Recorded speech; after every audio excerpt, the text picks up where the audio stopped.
Welcome to this video about the power of punctuation, brought to you by the Writing Center, the English Department at the British University in Egypt. Take a look at these two sentences. Let's eat grandma, or let's eat comma grandma. The comma made the two sentences completely different in meaning. The first one would mean that the children are planning to eat their grandmother, while the second means that they're making a suggestion to their grandmother that they want to eat.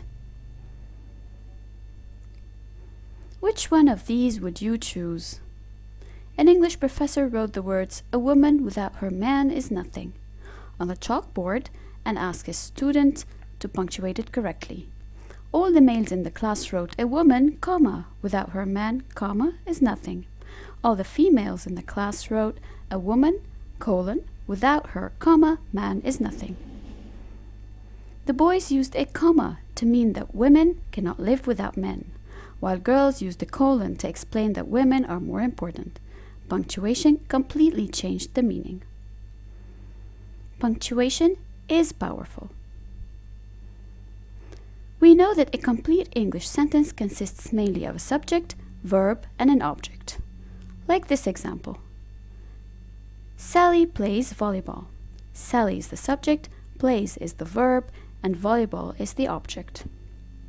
We use punctuation to divide or end sentences based on grammar and meaning.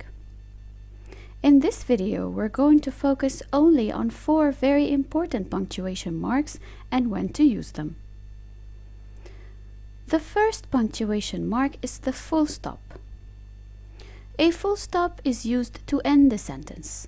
In English, it's better to write short, complete sentences than long sentences. Usually, you want to know where the end of a sentence is. Grammatically, it is when there is a subject, verb, and object or noun. Meaningfully, we end a sentence after we express an idea, and the idea is well formulated and logical. Look at these examples. Smoking should be banned in public places due to its negative effects on people's health. We put a full stop after health because the sentence ended meaningfully and grammatically. Shopping can be addictive and a waste of money. We also put a full stop after money because the sentence is complete. We also use a full stop when we want to write an abbreviation. If you take a look at this example, we put a full stop after P and M, which is an abbreviation. The second punctuation mark we're going to talk about is the comma. When do we use a comma? Take a look at this example.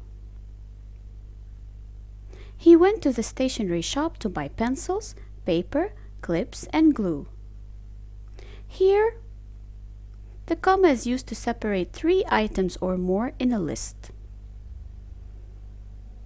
We also use it to separate independent clauses when they are joined by these words: and, but, for, nor, yet, or so. If you take a look at these examples, you will find that we put a comma before but and yet.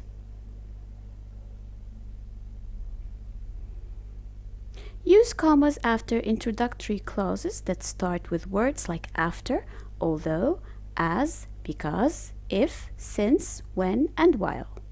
For example, while I was eating, the cat scratched at the door. Because her alarm clock was broken, comma, she was late for class. Use a comma after transitions that begin a sentence. However, therefore, consequently, as a result, on the other hand, for example, etc., etc. For example, today is a national holiday. Consequently, comma, most stores are closed.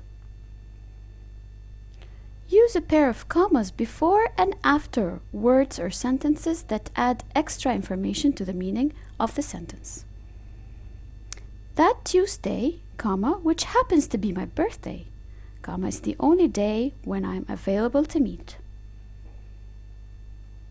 Use commas to set off all geographical names, items in dates, addresses, and titles in names.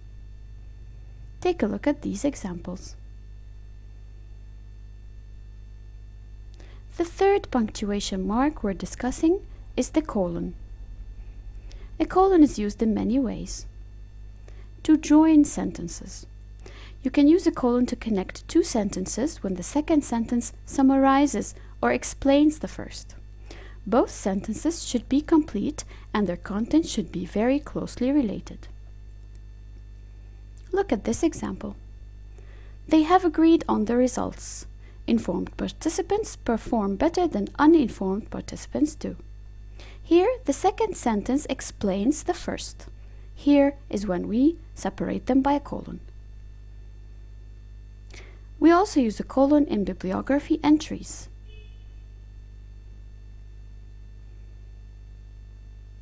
We also use a colon to separate titles from subtitles. The colon can come before a long quotation. Observe this example.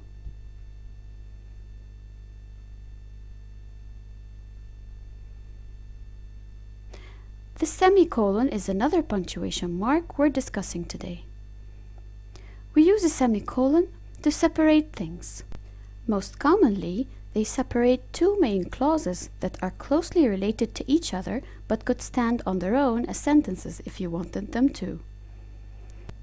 In the two sentences in front of you, both sentences are separated by a full stop and a semicolon.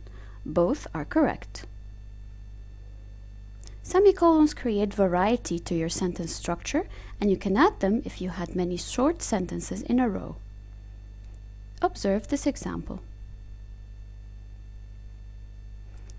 Here are some exercises to test yourself. This video was made by the Writing Center English Department at the British University in Egypt. Thank you for watching. Please do not hesitate to contact the Writing Center for any further help.